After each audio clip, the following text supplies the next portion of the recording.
You're listening to the Unsung Podcast, where we talk about classic albums and decide if they deserve that distinction. And we also talk about some unsung classics in the hopes of bringing them to a new audience. And at the end of it all, we let you decide if we were right or wrong.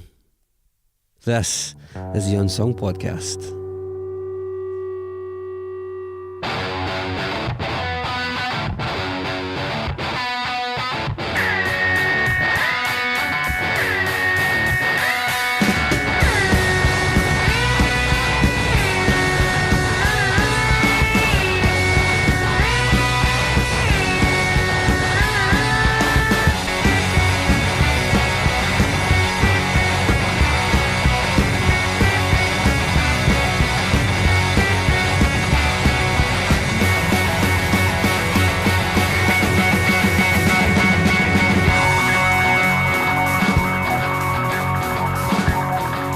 You're listening to episode 36 of the Unsung Podcast. On last week's episode, we were talking about the record Iron Maiden by the band Iron Maiden, and that particular Iron Maiden record is not being seen as representative of the band, and therefore the public have decided that it does not make it into our discography. So thank you very much to everybody who listened and everybody who voted. On this episode we will be discussing A Healthy Distrust by Sage Francis.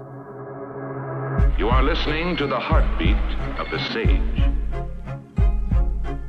Sage possesses the newest and most revolutionary advance in split-second presentation as well as split-second calculation.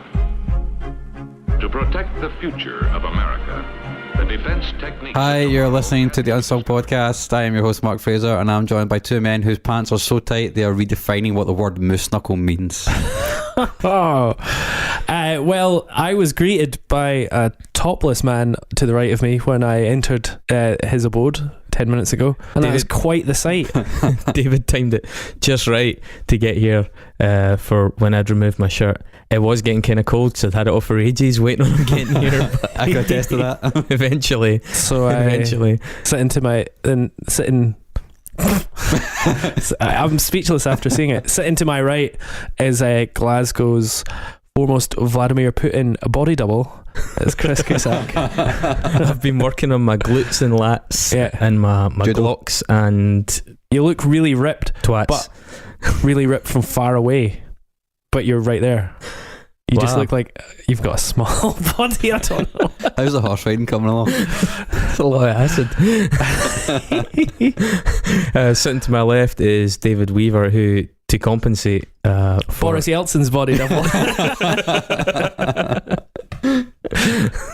Sorry, carry on. It's probably funnier than anything I had to say. Yeah. There you go. Right, crack on. I'll keep a low profile this week anyway. I played myself. Okay. Alright, so this week we are doing a record. What record is that, Mark? We're doing A Healthy Distrust by Sage Francis. We'll stay together as long as I'm honest in my songs. Suckers never play this. Scared shitless of dismissing clear channel playlists. Poorly developed yet highly advanced. The black music intertwined with the white man's line dance. Supersonic. And I'm going to be in the back seat playing my Game Boy. Yes. Because it's a hip-hop album, so isn't you it? guys drive us to whatever destination we're going to, please. Well, that's fine. I think that's what's going to end up happening, so yeah. Are we there yet? Like Sage Francis, I like this record. Yeah, it's a good record, man. Why did you choose it? You talked about it with the Iron Maiden thing, and we've all spoke about this before, this phenomenon that we always keep coming across, and it was the first Sage Francis record that I heard. Yeah.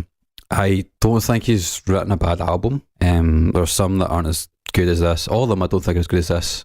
I think one of the things that annoys me a bit about hip hop is the fact that because a lot of different producers get involved in it, it can sometimes whole records can start to sound a little bit disjointed, like there's nobody really driving, if that makes sense. I think this one's got a really dark, almost kind of paranoid atmosphere throughout the whole thing. I know he's sort of in keeping with the title. Yeah, and he's listed on the credits as being executive producer, despite the fact there's a lot of different producers in every single song. Mm-hmm. It's clear that his vision's held it together. What's quite interesting about that is it's quite in stark contrast to his first album, Personal Journalist, which has some of the similar feel on some songs, but it's just nowhere near as refined. And later stuff, again, the executive producer role is very much the way you would describe it, but This one is, I think, it's the most succinct one. I think it's got the greatest concentration of really good songs, really good songwriting, really interesting lyrics as well. Okay. He's an interesting guy. Yeah, he is. I met him last year at Down the Rabbit Hole. He was with, he's doing that Epic Beardmen duo with B. Dolan. Is it Epic Beardmen or Epic Beardy Men? Epic Beard. Just Beard. Yeah. Oh, well. Back in your pit, Chris. And they're quite intimidating men. Yeah, they are. Physically. Yeah. But just really bloody lovely. As intimidating as me when you arrived tonight. Well, nothing is quite as intimidating as that. God, I never knew those muscles could twitch. I've met Pete Dolan, and he's quite the character. He's quite the imposing character, for sure. I've also met stage, and it was after he'd played, and he was just really lovely, you know, full of smiles and just being a good guy. I think he was high. What? Is that your comment on hip hop culture there, Chris? That's my comment on hip hop culture. Do you think he was high? There's a lot of rumours going around. I don't know if this is actually true, but he plays about with it a lot in his songs and stuff, so I can never really tell. But there's a lot of rumours going around on this record he was straight edge. I don't know if he actually is straight edge, but he does make a lot of he makes a lot of references to drinking drugs. He's but never vegan from the first person. If that makes sense. He's a vegan activist. I know that because he's done stuff for PETA. Yeah, so probably wasn't high, no. I think that's bullshit. I think he was almost definitely high. Well, the great thing about being vegan is that you basically feel high from moral superiority the entire time. It's absolutely fantastic. Spoken like a true vegan. Mainline smugness. It's an absolute fucking dream. The blood rushes to your gloat. I mean, I think if you're going to culturally appropriate, you might as well smoke weed while you're doing hip hop. I mean that's Jesus. I mean that's a thing that Sage Francis had to deal with, working in a black world, in a black culture. Yeah. I don't know if this has ever been referred to as a black world. The hip hop world. Yeah. Not the universe. There's that reference in what is it? Is it Underground for Dummies? On this next record, The Tune and the Death Dance. I can't remember the name of the songs, but anyway, there's a lyric on it which specifically talks about that. About how like one manager told him to completely like not mention or make any reference to the fact that he was white, and another guy was saying you should totally exploit it. Let's go back to that. What about some background on this, your lad? My lad, what do you want to know about him? Well, just he the was general born Paul William Francis, not Sage. I like it when you call me Paul. It's a song. It's a lyric from a new Epic Beardmen EP. Providence, Rhode Island, in the States on November the 8th, 1976. I once drove through Providence. Did you? Yeah. I expected it to be grandiose and somewhat overwhelming because of the Godspeed You Black Emperor track, and it was not. I think that's a recurring theme from artists that come from that area. I know that it's really one thing it used to do is used to always say his date of birth was 1968. So like his Life It's Easy DVD is 1968 to 2005. I don't know why he used to always fake his date of birth. That was just a weird thing. I've got it as 76. It is, no, it's like, because it doesn't line out. It doesn't line up with the age that he says he is in one of the songs, like 1968, it's definitely, or 1963, one or the other. But it doesn't line up with his actual age. Maybe but it's I don't know why role he would say that. Yeah, maybe it's role play. Yeah, that's like he plays a character in some of his songs called Ozan. Is he a black rapper? No. So he's got 2 degrees, Yeah. one in communication and the other in journalism. Pretty smart guy by all accounts. Yeah. Mm-hmm. His lyrics are good. His lyrics are good. Yeah. How do you feel about his lyrics, Chris? I think they're good. He's got a very strong flow. Would you go with that? One of the strongest. I can sense Yeah. slight. What did you think of this album, Chris? It's hard to have an opinion. I'm not known for having strong opinions, and I find it even harder. I know that is true. You're very much the man in the middle. It's like I can see you. Fence sitter extraordinaire. It's like I can see you out at sea, waving your arms. What?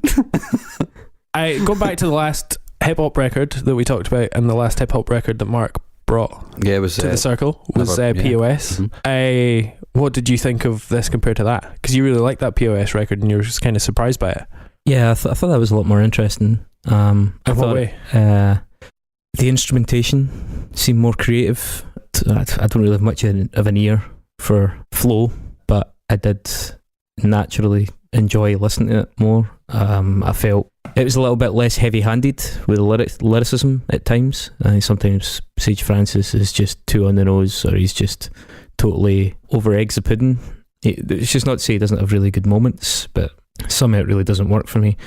Yeah, I find POS altogether a bit more compelling, and yeah, I mean, I think as you can probably tell that this album, with all the albums that we do, I try to find an angle, and the rabbit hole that I tumbled down in this was cultural appropriation. There was aspects of Sage Francis and of this record and other records that I'm kind of ambivalent about. I'm trying to be devil's advocate.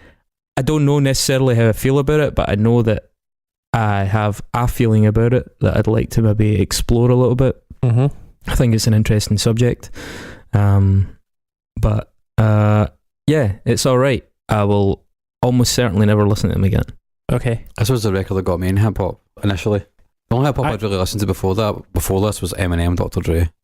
Okay, and that didn't get you into hip hop? No, I did not. Well, I did own the first two Eminem records. Yeah. And as a wee guy, I thought they were pretty cool, but then you realised he was a white man rapping and that it was cultural appropriation. That didn't bother me so much at the time, because I didn't really know much about that at the age that I was listening to it. But as I grew older, I started to really feel that his lyrics were just not that great.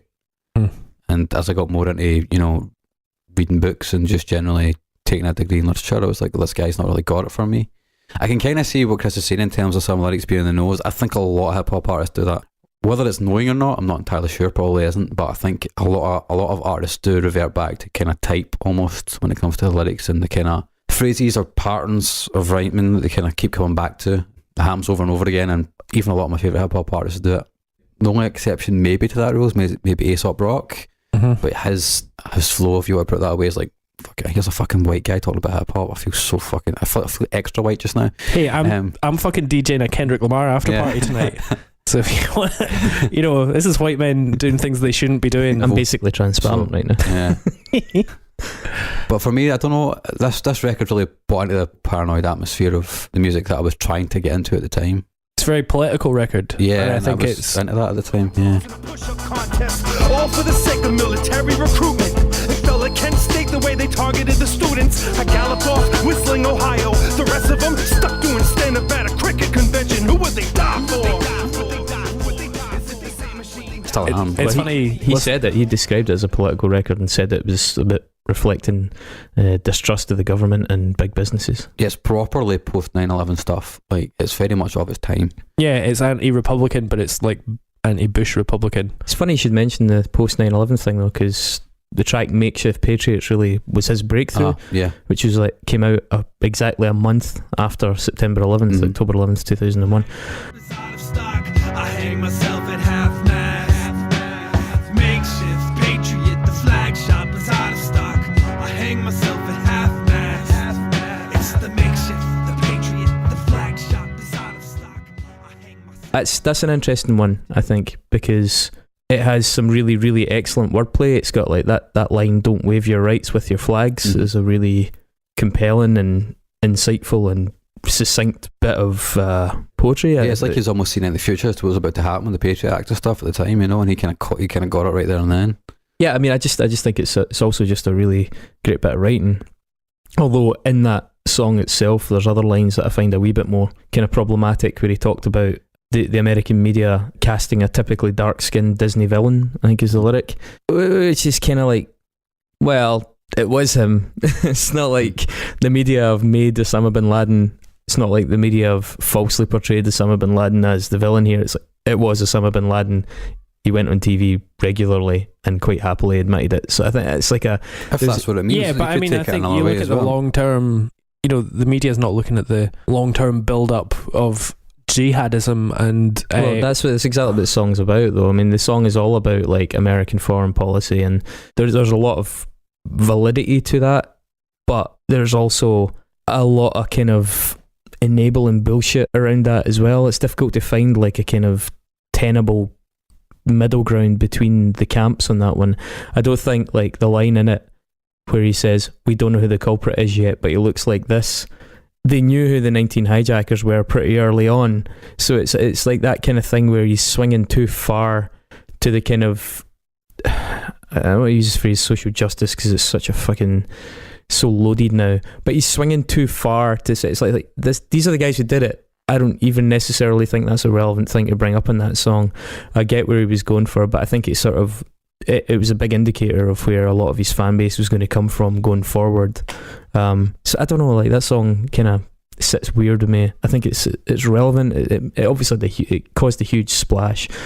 Something I think is really interesting to come out of that though, because he's very critical of the American government. You're right. He's very critical of foreign policy, which is totally fair enough, because American foreign policy has got a lot to be there's a lot to be ashamed about. I noticed he's done some high profile interviews with RT. Yeah. Russia Today, which is propaganda channel from Moscow, set up and overseen by the Russian government, starring Alex Salmond, starring to his eternal shame Alex Salmond. I think he's got a few more things to be ashamed of now. Been in the post, I think. And George Galloway, another stellar human being, who just so happens to denounce many aspects of like Western policy and then get awarded a show on RT, just like Julian Assange.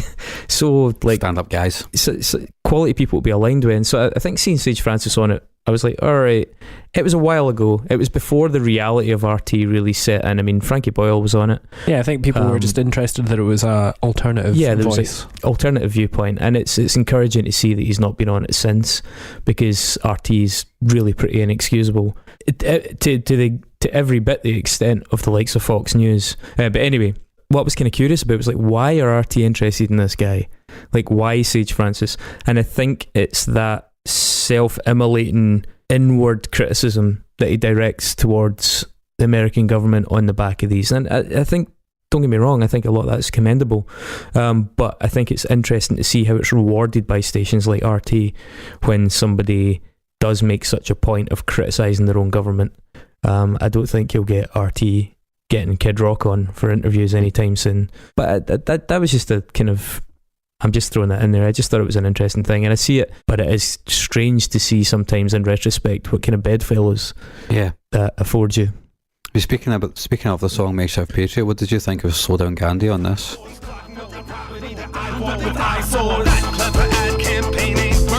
The time taken from minimum wage labor. I don't care how half naked or fake she looks. She smells like dirty cash and aged paper books. So would she die for? Slow down, Gandhi, you're killing me. It's probably the most overtly political song on the record. Well, I think it's like the sort of flag bearing song on this record. Yeah, it is overtly, political, and stuff like, I had to promise that I'd stop holding my marches the day that Chris Columbus got crucified on golden arches. I quite like that line. Talks about McDonald's. That's cool, isn't it? I think there's a lot to like in that. I think there's a lot to like in that Talking song, about personally. McDonald's is cool. Yeah. That's not down with the kids. Well, saying that it's bad. No, that's like, I think this song is maybe the one that's like at its angriest, with. I mean, he started an organisation called nomore.org, didn't he? Which is like a kind of corporate watch thing to monitor the behaviour of certain American corporations and kind of bring nefarious practices to public light. Mm-hmm. He's also done some stuff in South Africa working for HIV charities and stuff. But the nomore.org thing's consistent with a lot of his criticisms of things like McDonald's and stuff. I'm like totally on board with that as well. I don't have any qualms with that at all. For his creative voice has become a lot like musically has become a lot less political after this record. Human the Death Dance. Grassroots. Had a couple managers as a youth. I was too young to know better, but I was like, what does a manager do? Now one of them, he saw dollar signs in my skin color. The other, he said to keep it undercover. Post VIP posse, pre-internet Nazi era. Powers of suggestion. Life, Copper Gone, lots of stuff. It's really interesting as well because one of the record I almost picked. Well, can I say that Life is more specifically against religion than it is against government? Well, kind of. There's a lot of songs about that on it, but there's also a couple of his best songs on it which don't talk about religion at all, like Little Houdini and The Best of Times. The best track on Life, I think, is 3 Sheets to the Wind. It's a good song. Yeah.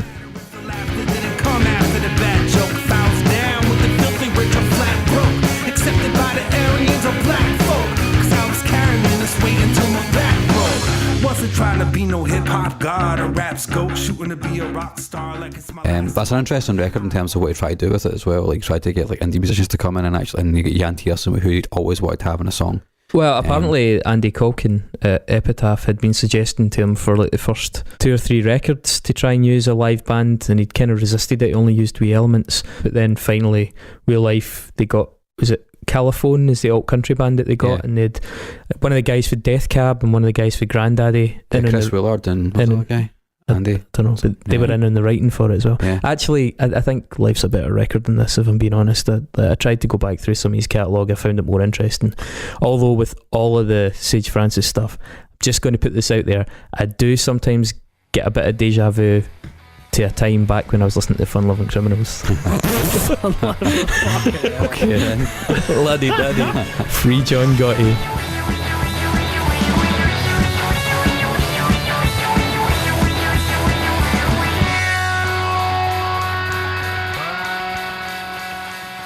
Hi, Chris just had to get his MOT on his car, which in Britain is the test that means your car can go on the road. It cost him loads of money. We did get a row from a listener for explaining aspects of British culture and that it might be insulting to the intelligence of people who have Google. Are we overcompensating? Yeah, but why does anybody want to Google MOT? I wonder what MOT is. Oh no, it's just gone straight to motherboard device. I don't care. Mott the Hoople will probably come up. Oh yeah, that's true. No, but seriously, thanks very much for all your donations. We've got brand new XLRs today. We've got our own headphones. We only needed to borrow one mic stand today. That's all we needed to borrow. But we do have costs for hosting and website stuff and We're everything. back at that point, like after you get your Christmas bonus, whereby like 2 weeks later you've squandered it all. And you're like, oh shit, I still have rent to pay. So thanks very much for all your donations. But if you want to donate once more, then please do. The website is unsungpod.net/donate. Yeah, that's it. Easy to remember, I guess. Unless you're Unless you're-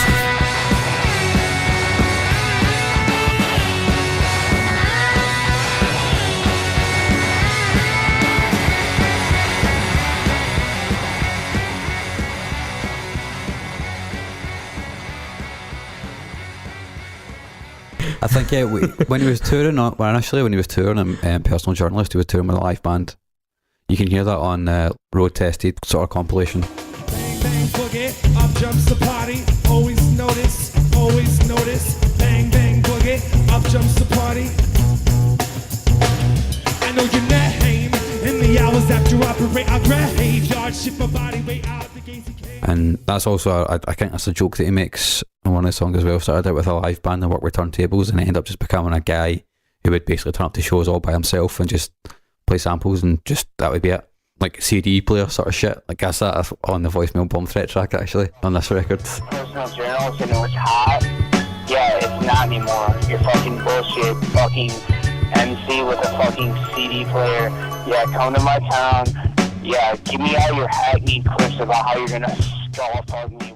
A guy for slagging him. That's weird as fuck. Tool did that first though in Anima. They had the voicemail, the guy who criticised them for what was the track in Anima? I can't remember. Your ass. Fuck you. Fucking American. Yankee. You're gonna die out of cancer, I promise. Deep pain. No one did what it did to me. I think this is really interesting on this record though, because he talks about anyway moving on Gunsio, he kind of talks about that appropriation of black culture and thinking about how like guns are used. Yeah. And then there's this track on this which is clearly some guy trying to start a beef, and he's like, I don't give a fuck.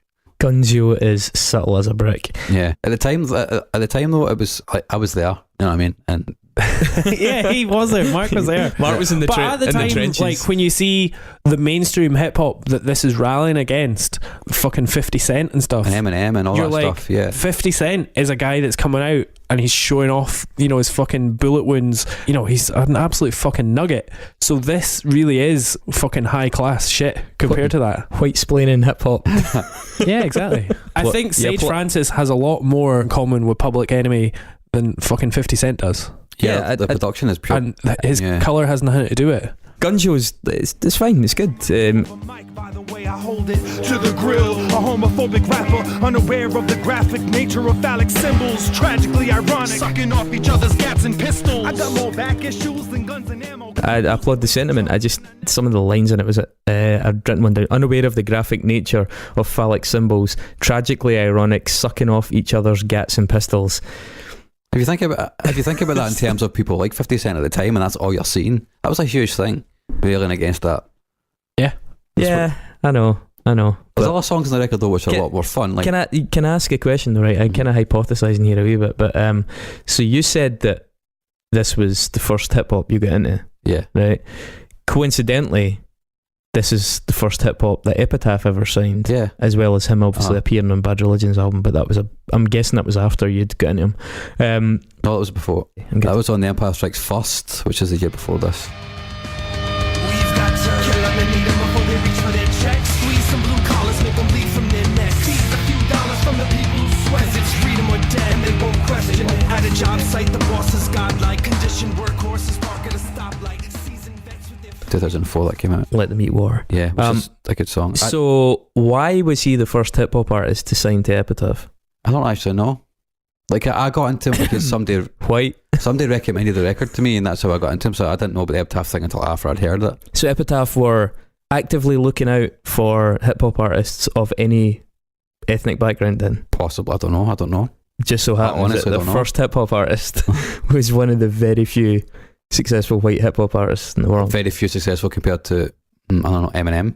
The other white hip hop artist. There was lots of other white hip hop artists kicking around this time as well. Like, you had LP, you had A$AP Rock, Atmosphere, Kid Rock.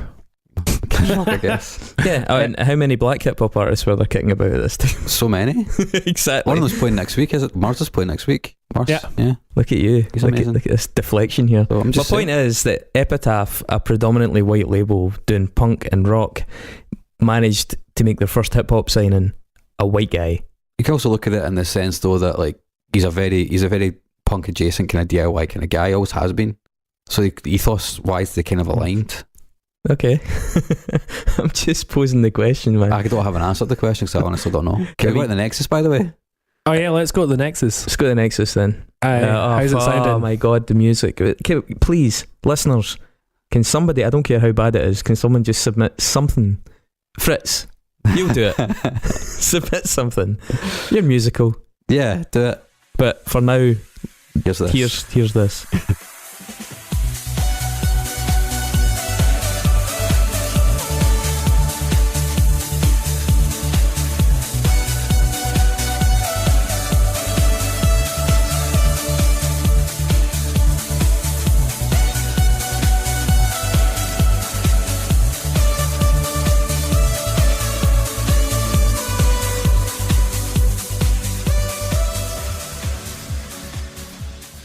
That was very good. Well done. Don't patronise me. I don't think your heart's in it anymore. Who's going first? Do you have one, Chris? I don't have one. You don't have one? No. Do you want to do the short one or the long one? Is yours one related to Epitaph? Nope. Okay. I want me to do the short one? You do the short one. So, as we've already mentioned, he's on Let Them Eat War by Bad Religion. In Bad Religion's a guy called Brian Baker who plays guitar. Brian Baker was also part of a project called Teenage Time Killers, which is a supergroup by a guy from My Ruin, a guy from Corrosion of Conformity. My Ruin? Yeah. Holy fuck, I haven't heard that name for a long time. They released their... Tari B, I think I had a poster of her up in my room when I was a small masturbator. They released their first album called Greatest Hits Volume 1 in the late 2000s, and Dave Grohl sings on that record, so there's Brian Baker play guitar. So there you are. Mm. Pretty good. Do you want mine? Do you want to hear the extended Hang on, version? I need to fucking roll the window down. We're going to go here for a long ride. So Sage Francis, he won the Super Bowl MC battle in Boston in 1999, beating the MC Esoteric. Mm-hmm. Esoteric then, about 25 years later, joined a hip-hop supergroup called Sarface, featuring 7L and Inspector Deck from the Wu-Tang Clan. Wu-Tang Clan at some point did some work with Kanye West. Kanye, he was featured on a Ghostface Killer remix, and then Kanye did some production with some good Ghostface Killer stories. Oh really? I don't even want to know. Put them on once. Kanye West, I don't know if you remember. Worst use of a Pringles tube ever. Oh, I can't. Oh God. Kanye West, I don't know if you heard this, but recently met and chatted to President Donald Trump, and they sort of backed each other up for a bit. Donald Trump appeared in Home Alone 2, also featuring Macaulay Culkin. Now, Macaulay Culkin appeared in the music video Sunday by the rock band Sonic Youth. Now, Sonic Youth collaborated with John Paul Jones of Led Zeppelin in 2009. It was for a soundtrack to a dance company piece in New York or something. And John Paul Jones is also in the band Them Crooked Vultures with Dave fucking Grohl. Hey, those are all strong links. Can't fucking. You could have also went from Kanye to Paul McCartney, and Paul McCartney to the Mad Nirvana fucking semi. Oh, yeah, I think it's worth mentioning that I asked David before we started recording, do you have a Nexus? He was like, oh no, I don't. Yeah, exactly. I did that while we were sorting out the mics. I don't actually know how many windows you've got open in your laptop right now, but that is pretty astonishing. Yeah. Thanks, guys. You work fast. I'm here all day. Right. Let's play that out. music out, and then we'll get to some serious business.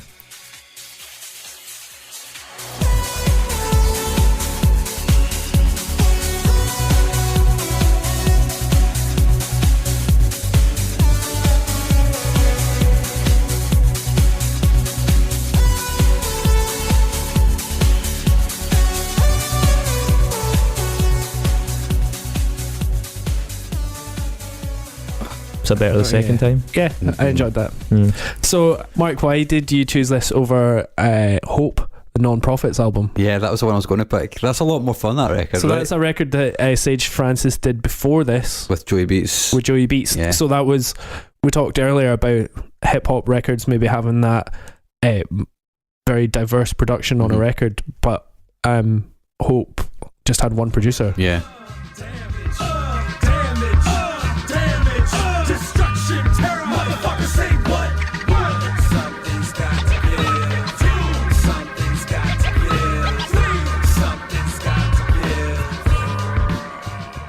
And do you know what? I'd never really listened to that record, and I went there thinking I would like it more for that very reason. But I actually didn't really enjoy the production on it that much. Oh, that's interesting. I enjoyed the production on Healthy Distrust more. And some of it just sounded a bit more. I actually liked the weird shit that comes in, and like, you know, the breaks that sort of give you a bit of space and stuff like that. I might be wrong about this, and he may very well be listening to this podcast. Probably not though. But as I understand it, that was like him and Joey Beats' attempt of like doing like an old school hip hop record. So you can hear that in the production. I can see that. Yeah. I think for my money, that's got some of the best songs he's ever written on it. Like Damage is an absolute banger of a tune. Yeah. Soul's Dance Heart is really weird and funny. There's lots of really good songs on it. The interlude, a mill would be ill. That's funny, really funny stuff. I like that record a lot, and I almost picked it because like this, it's got a consistent production, which he kind of does after this record for his entire career anyway. Yeah. He's become really good at doing that. But for me, it could have been this or Hope by Non-Profits, but I went for this because it's got a bit more energy to it. I think got a bit more life in it. Yeah, I think it's got a bit more of that sort of live energy to it. Yeah. So that's their attempt at an old school hip hop record. Why I almost picked it a bit like that. But some may say that's cultural appropriation. Chris, do you have anything to say about that? Funnily, you must have seen the look in my eyes. I did. Yeah. So I mean, for me, this is like the elephant in the room with this. Since, as I said, I don't know how you can hear it personally. I've got the grain, but allow me to illustrate. Yeah. So I mean, Sage Francis has a degree in communication and a degree in journalism. He's obviously a really intelligent guy. When I'm listening to it, there's moments in it where I think due consideration hasn't necessarily been given to the language, or if it has, that's the judgment I'm questioning. So aside to the fact that there's a track called Ja Didn't Kill Johnny, as in Ja, like the Jamaican, like Ja, yeah, you know, which I think is an odd choice for a white guy to use.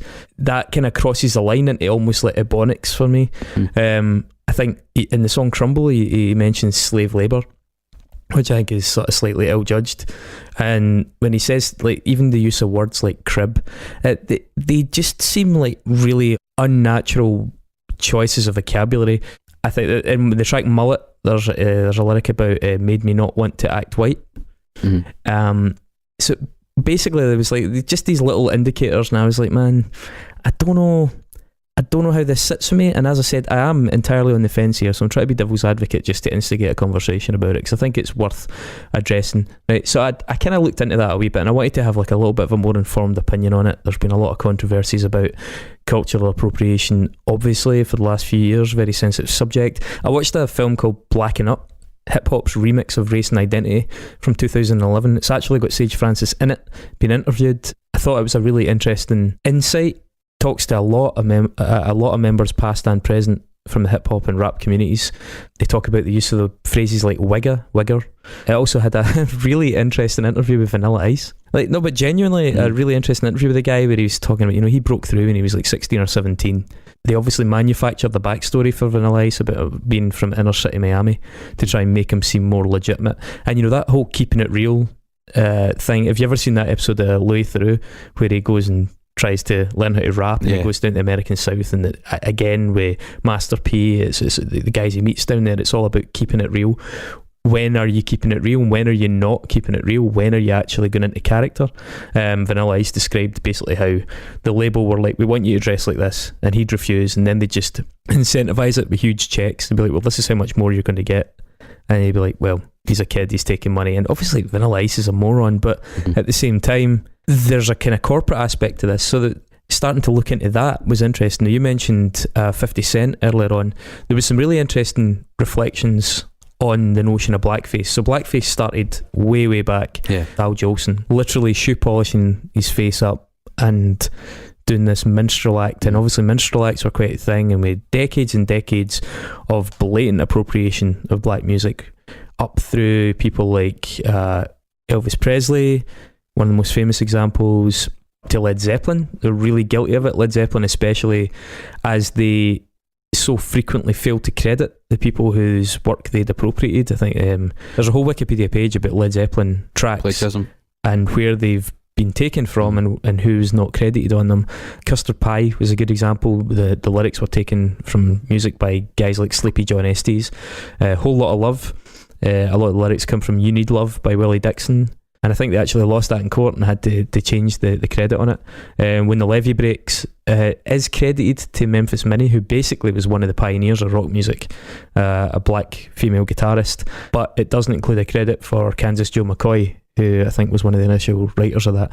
So through the history of early rock music and blues music, there were all these examples of people, their culture being appropriated, not admired and not given the acknowledgement that it deserved, but appropriated without their credit. There's an interview with Akala, a really, really interesting kind of modern writer and musician. He's half Scottish, half Jamaican. I think he's based in London. He does a lot of talk shows over here with people like Frankie Boyle. Really interesting guy. Akala feels that a lot of the conversation around cultural appropriation is slightly misguided. He's not really a big believer in this notion that there should be hard and fast lines, but he does think it's a question of credit and acknowledgement. And I think that's where a lot of people have failed, is in the credit and acknowledgement area. For example, in that interview he talks about practicing a Chinese martial art, and he's like, well, there's no reason in the world that I shouldn't practice a Chinese martial art as long as I'm not pretending it's a half Jamaican, half Scottish martial art. It's a Chinese martial art, and I need to respect its roots and where it came from. And he's got some really good insight in it. But I think the blackface thing has an interesting second tier. Some of the people that are interviewed in that, I think one of the guys from Public Enemy gets interviewed, if I remember rightly, and he was talking about blackface as regards record labels, and I think this is where Sage Francis actually benefits, and 50 Cent loses out. Now 50 Cent is a black man, but 50 Cent is very much the face of a record label that is overwhelmingly white, just as most of the record labels are overwhelmingly white and overwhelmingly male. And so the notion of blackface can be a little bit naive if it's interpreted in too shallow a basis. You have to understand that blackface, as in appropriating music and gaining, revenue and success from that music, doesn't just stop at the artist itself. It's the people behind that artist. It's the corporation. In his own way, 50 Cent and that culture of encouraging increasingly vapid, materialistic hip-hop and rap music to cater to widening markets, to avoid censorship, to get on mainstream TV, to get on mainstream radio, to broaden your market, to get to a younger demographic. The dumbing down of hip hop and rap from, as you said, in its early days, when it was the punk rock that came after punk rock, when it was the protest music of its time. Just because some of the artists playing that are now superficially black people doesn't mean that the people benefiting the most are black people. In the cases of these corporations, it's really white people that are benefiting the most. And so blackface, some of the interviewees in this film observe, really kind of applies in that case. And Sage Francis is a good example of the reverse of that, where you have a white man who's rapping in a political capacity, and as he fully admits, like, diminishing his potential audience by doing that, especially given the political bias of his beliefs. He obviously alienates a lot of people in the right. There was I just, for the sake of it, looked on things like Urban Dictionary to try and see what people say about him, because it's always you get some interesting things. And one of them was Sage Francis, old and bitter hip-hop artist, built career on intellectual facade, fan base comprised of naive armchair activists and impressionable hipsters. And I think it's sort of a good indicator that there are people who are really turned off by the posturing, are really turned off by the leftist slanting things. Just as Eminem, when he came out against Trump, actually took a huge chunk out of his listenership. And actually, I think people like Eminem are the biggest and the most useful vessels for protesting against that. I've said this before. I think people like professional wrestlers and rappers and celebrities of that ilk, who have a big following in the American South, who have a big following in the Midwest, where literally these opinions don't penetrate, they are the most useful mouthpieces for contradictory opinions and kind of balanced perspectives. And I think that it was actually quite a brave thing that Eminem did, even though a lot of people think it was tokenistic. I disagree. So the blackface thing, I think, is a really interesting concept, because like reverse blackface. Yeah, blackface in the sense as applied to the record labels in this case, but I respect to Sage Francis for upholding the political nature of the original hip-hop, upholding those standards, pursuing meaning over content, and not just riding the wave of hip-hop. I mean, Eminem is, I think in one of his lyrics, he's quite good at acknowledging this. He is a gifted rapper, whether or not you like his music, very gifted in some people's opinions, and he's got a lyric that says, "If I was black, I would have sold half." So, I mean, they're aware of that. I just think there is a little bit of a lack of self-awareness sometimes with the way Sage Francis goes about it as well. As I say, some of those lyrics just jarred just a wee bit. He openly talks about his influences in songs, though, right? Does that across his entire career.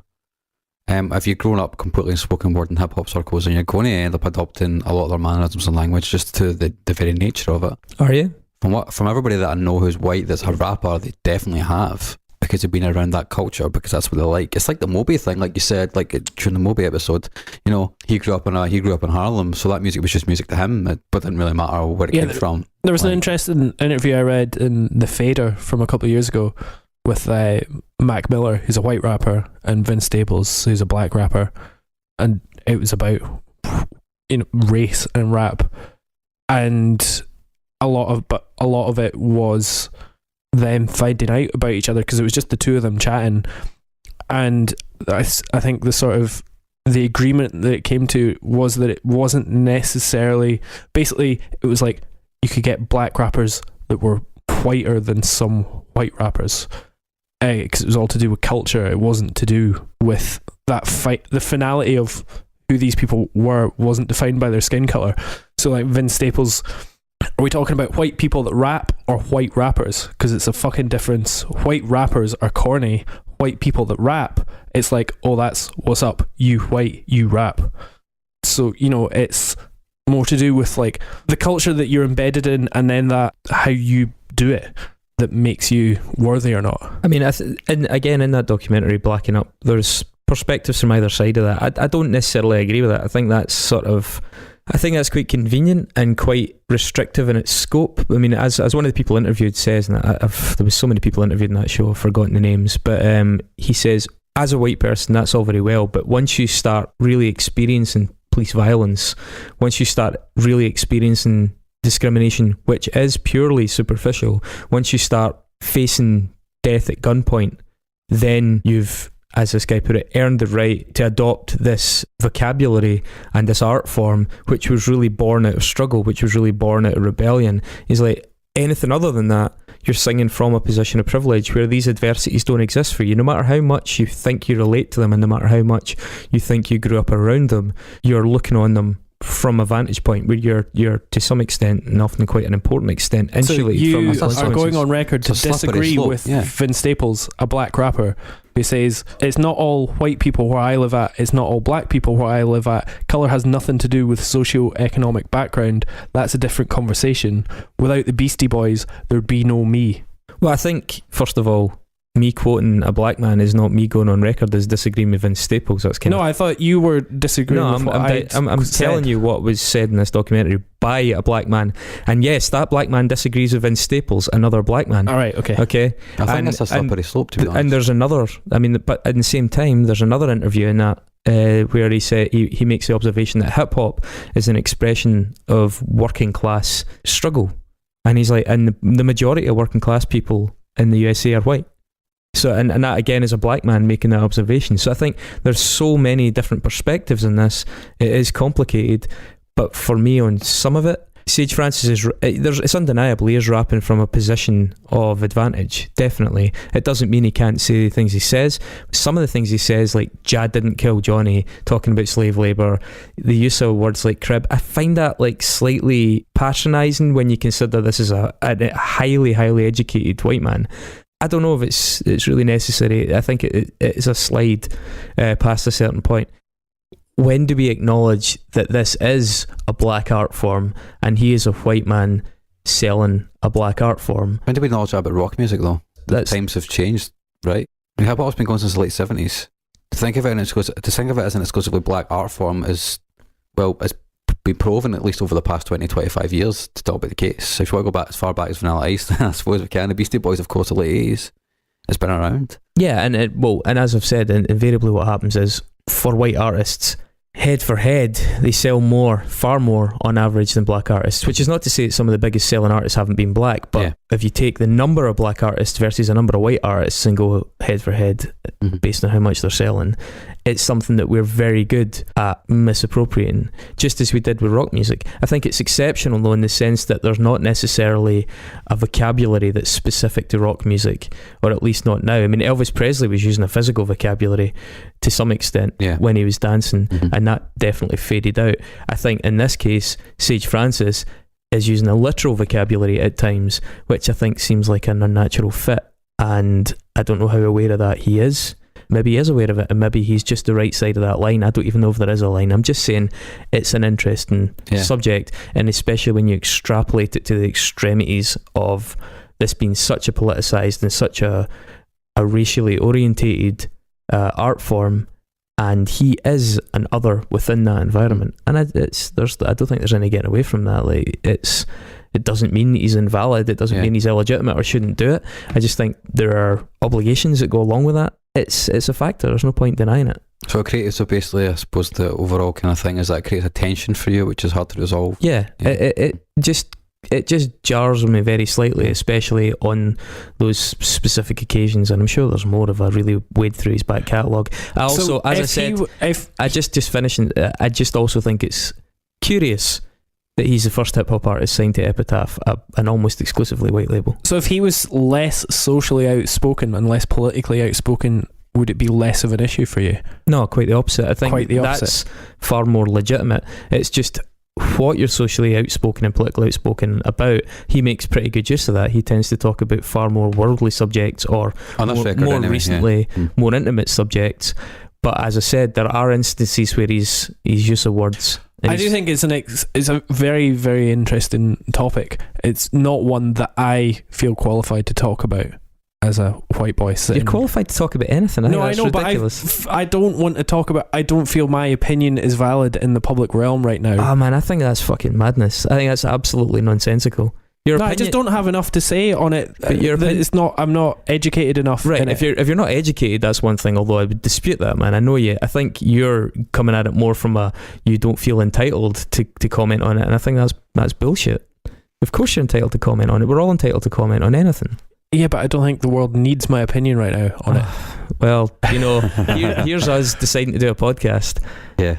Well, yeah, I know. The world needs the opinions of three white men. So another three white men. But I truly believe that my taste in music is the best. I do not believe that my opinions on race are the most educated. So I know you obviously are saying it seems a bit quote unquote suspect, I guess, that he's on Epitaph. For me, it kind of makes sense because I also think it's suspect that he's the first hip hop artist you get into, and he's a white guy, and he's on Epitaph. It was the second technically, but the first guy was also white, as it happens, because it was Eminem. But I think that's probably. I don't know if. See, I never really thought about the race thing. For me, it seems as though like Epitaph and him share a lot of the same values because he has his own record label as well. He's got Strange Famous Records, and that is basically what he does for a living. You know what I mean? And by say living, I'm not saying big living. Like that's kind of his job, as it were. Putting out records for all the artists that he loves and that he works with and manages and whatever, that kind of thing. Isn't that the hinge of cultural appropriation as a topic anyway? We're afforded the luxury of not thinking about his race in the same way as I'm not saying but that is the thing, we don't think about the race. It didn't occur to us, but it certainly occurs to the people who feel like their heritage has been taken from them. See, one of the things that's interesting about that is when I first started listening to hip hop, I did feel that. Like, that was very obvious to me, the fact that, well, this feels like, I couldn't articulate at the time, but there was always a deep feeling within me thinking, well, particularly with Eminem when I was younger, I was like, well, this is a white guy who's really famous for doing this, which is essentially a black art form, and most of the people who are famous for it at the time, when I was, when I first started listening to Eminem, I guess, was probably 17, 18. And for me, it made me feel deeply uncomfortable because it's like, well, why does he get it and X person doesn't get it? I grew more comfortable with it, obviously, when it came to say France and stuff, and as I grew older, and yeah, maybe you're right, maybe it is like the privilege blinders, it's the rose tinted glasses, you can't see what's in front of your face. Yeah, and I don't think that's due to any malevolence, and I'm not even saying, even once you consider it, there may be nothing there, but the fact that we don't consider it reflects that privilege blindness, I think. I am far from on the side of frantically calling out cultural appropriation for everything. I think especially as regards things like food, it's absurd in most cases. It's misused, but it is also relevant at times. But obviously, I think we're less likely to spot it, because we are the dominant culture. And again, Sage, if you're listening, I'm not smack talking you, brother. Come talk to us about it, because I'm pretty sure. I mean, if you are listening, come talk to us about it, because we'd love to talk more about it. Like, utmost respect. You get some quality thoughts going on there. Just, you're a vessel for us to address something a little bit more substantive than, I really like this record. Interestingly, he was at the time with this record and You in a Death Dance always accused of being like emo hip hop. So there's a song, is it Underground for Dummies? It's just hip hop for the people, stop calling it emo. Because people used to call him that. I can kind of see what you're saying, the cultural appropriation thing, but he does often make reference to the artists that influenced him. Like KRS-One's a huge thing for him. You can hear it in his flow and everything. You can tell that's where he's getting a lot of his. Big KRS, was he not a big outspoken vegetarian and vegan as well? He was, as it so happens, yeah. Clearly did influence him, Yeah, and that's a really big thing for him. But I think, I guess, like I said, I didn't see the colour thing, but... I'm pretty sure KRS-One was into some pretty mad conspiracy theories as well, though. I can't remember off the top of my head, but I remember reading about this recently. Yeah, anyway, sorry. I think basically they work well together in terms of like their ethos, Epitaph and him. But like I said, maybe there is a race thing, I don't know. But that's the way I always seen it. I've just got one more request. Next week, can we do something painfully white? Done. the most angriest white boy music you've ever fucking heard. I believe that's going to happen. Yeah. So any more thoughts on this? I mean, I did think we should talk about the record a little bit. Yeah. I was about to talk over the record, and then Chris was like, wait a minute, I've got one thing. I just got one thing to say. 45 minutes later. We'll talk about the record. How much is the discography did you listen to, Chris? Some of the EPs, I listened to all the albums, and I just dipped in and out the mixtapes, but it was too much to really to follow. I thought, as I said, I preferred Life. I thought that was his best record. on the kind of 2 or 3 listens that I gave that album, I listened to this one a lot more than that, but there was a few moments in this that I thought were really good, but by and large it didn't really kill for me. I thought there was a really great kind of bassline part that comes in the first track especially. I'm kept busy with shivers and cold shakes, sitting on snowbanks, waiting to be delivered some soulmates. Or wait, lift and test my faith on several levels, fill my body till they send me an empty face with a head of devils. My breath resembles the smell of flowers, shake from life and place in a vase. There were a couple of moments like that worked, but over the piece it didn't really butter my crumpets. Yeah. And I listened to a lot of, I'd heard bits and bobs before, and I listened to a lot in the last week. And what I try and do is like listen to it for a few days and then not listen to any of it for a couple of days and then see what I think and want to go back to. And this was the record I wanted to go back to, particularly the track Sun vs. Moon. Yeah. The sun is simply reflecting the shine from the moon. Stealing its spotlight, they'll have a cockfight at noon. To settle their differences at midnight rematch. To serve their similarities on turntables. The chicken scratch will prove to be unreadable. The determining factor in who gets to pitch control the ties. No one decides the victim unless they give a fair. I don't know, that sort of offbeat thing just really stuck with me. And like there was just this record was the one that had the most standout sounds on it for me, of which ironically is the thing that I always go to rather than lyrics. Just because I was never really into lyrics. Yeah, tone junkie. Yeah, exactly. It's probably his most sonically adventurous record, I'd say, for sure. There's good stuff dotted throughout. Is it Escape Artist that's got the really rapid fire rapping it? There ain't no magic in the breakdown, baby. Having to make almost see what I find on my life, and I decided to give them a look. None of them give it a glance, and I guess that I'm sitting in the middle of an unread book. Letters are falling apart, but the sentence is standing, the running, the wording is permanent, never been missed. It is for miss, what it is miss, interpret it is. Funny and serving a sentence of solitary confinement. Yeah, it is, yeah. That's a really good song. Dance Monkey is just a bit of fun, which I quite like. There's a really good video of Christopher Walken dancing to it, which... You're thinking of Fatboy Slim. Well, he basically put Dance Monkey over that video, and it syncs up perfectly. And released it on YouTube. It's quite funny. Dancing for money. Do that thing that's funny.